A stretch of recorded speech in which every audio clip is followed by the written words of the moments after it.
ஆண்டவராகிய இயேசு கிறிஸ்துவின் இனிய நாமத்துல இந்த புதிய நாள் காலங்களிலும் இந்த வீடியோ மூலமாய் உங்களோடு கூட தொடர்பு கொள்ள தேவன் கொடுத்த வாய்ப்புக்காய் உள்ளத்தின் ஆழத்திலிருந்து நன்றி செலுத்துகிறேன்.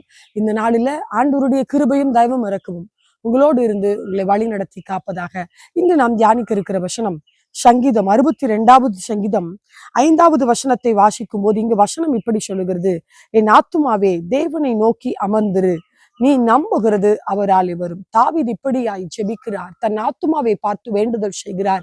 என் ஆத்துமாவை சோர்ந்து போகாதே, நீ தேவனை நோக்கி அமர்ந்திரு, ஆண்டவருடைய பாதத்துல காத்திரு, அவர்தான் உனக்கு ரட்சிப்பு செய்ய முடியும், நீ நம்புகிற காரியத்தை அவர்தான் வாய்க்க பண்ண முடியும், சோர்ந்து போகாதே என்று சொல்லி தன்னை தானே திடப்படுத்துகிறதாய் சொல்லப்படுகிறத நம்ம பார்க்கிறோம். ஆமான், ஹல்லேலூயா. இந்த நாளில நீங்களும் நானும் நம்பிக்கையற்றவர்களா இந்த நாளில ஒருவேளை ஏதோ ஒரு காரியத்தை குறித்து காத்திருக்கிறவர்களா இருக்கலாம்.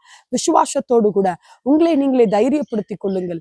ஏனென்று சொன்னால் நம்முடைய நம்பிக்கை அவர்தான். சங்கீதத்துல 18வது சங்கீதத்துல 1வது வசனத்தை வாசிக்கும் போது தாவீது இப்படி சொல்லுகிறார், நான் நம்பி இருக்கிற என் துருகம். ஆமான், அப்படி சொல்லி அவர் ஜெபிக்கிறத நம்ம பார்க்கிறோம். நீங்களும் நானும் அப்படி ஆண்டவர் பேர்ல நம்பிக்கை வைக்கிறவர்களாய் இருக்கும் போது அவர் உங்கள் நம்பிக்கையை ஆசீர்வதிக்கிறவராய் இருக்கிறார். நீங்கள் எதிர்பார்த்திருக்கிற நம்பிக்கைக்கு தேவன் அற்புதத்தை செய்ய வல்லவராய் இருக்கிறார். மனிதர்களை நம்பி சோர்ந்து போய்விடாதீர்கள். ஒருவேளை மனிதர்களை நம்பி சோர்ந்து போய்விடாதீர்கள். ஒருவேளை சூழ்நிலைகள் இப்படி இருக்கிறதே ஆண்டவரே, நான் ஏன் எனக்கு அற்புதம் நடக்குமா என்று கலங்கி போய்விடாதீர்கள். இன்னைக்கு இந்த கால வேளையில உங்கள் ஆத்துமாவை பார்த்து பேசுங்கள். என் ஆத்துமாவே, ஹல்லேலூயா, தாவீது இப்படி ஜெபிக்கிறார், என் ஆத்துமாவே தேவனை நோக்கி அமர்ந்திரு, நீ நம்புகிறது அவராலே வரும்.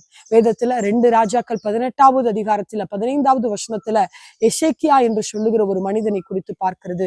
அவர் இஸ்ரவேலின் தேவனாகிய கர்த்தர் மேல் வைத்த நம்பிக்கையில அவரை போல் அவருக்கு முன்னும் இருந்த ராஜாவில பின்னும் இருந்த ராஜாவை போல யாரும் இல்லை என்று வேதம் சொல்லுகிறத பார்க்கிறோம். நம்முடைய நம்பிக்கை அசைவில்லாமல் அவன் உறுதியோடு கூட தேவனை நோக்கி பார்க்கும்போது நீங்கள் எதிர்பார்த்திருக்கிற காரியத்துல கால வேளையில அற்புதங்களை செய்ய வல்லவராய் இருக்கிறார். எனவே உங்கள் ஆத்துமாவை பார்த்து சொல்லுங்கள், நீ நம்புவது அவரால் வரும் என்று சொல்லி நிச்சயமாய் செய்வார்.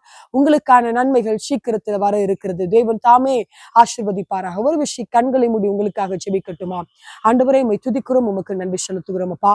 இந்த கால வேளையில நாங்களும் தாவீதை போல ஜெபிக்கிறவர்களா இருக்கிறோம் அப்பா. ஆண்டவரே, நாங்கள் நம்பிக்கைக்கு பாத்திரமான தேவன் நீர்தான் ஆண்டவரே. அப்பா, எங்கள் வாழ்க்கையில அற்புதங்களை செய்கிற தேவன் நீர்தான் ஆண்டவரே.